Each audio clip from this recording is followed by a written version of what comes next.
Alors, sur ce plateau, on a des réactions en direct. Donc vous, concernant votre déménagement, mon cher Jean-Charles, vous avez vécu une petite aventure. Oui, parce que je suis revenu donc en Suisse à peu près en 2000 quand la bulle Internet a explosé en Californie. Et puis j'ai commencé à avoir plusieurs appartements successifs au cœur de la ville, comme le disait madame.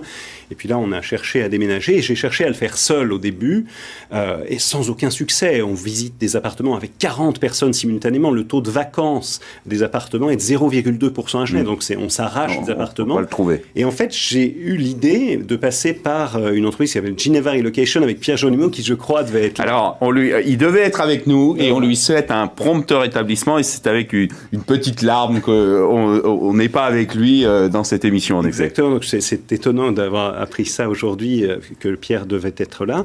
Et donc, j'ai fait appel à cette société de relocation qui, d'habitude, est employée par les Procter & Gamble, les grandes sociétés américaines, et qui, en une semaine, a trouvé un bien, puisque de nouveau, par réseautage féodal, par cette capillarité, ils connaissent toutes les régies, tous les biens qui se libèrent, puisque les sociétés multinationales arrivent et repartent. Et du coup, on a trouvé beaucoup plus facilement, mais de nouveau, en passant par les services. En gros, en Suisse, comme aux États-Unis, quand vous payez, tout va bien.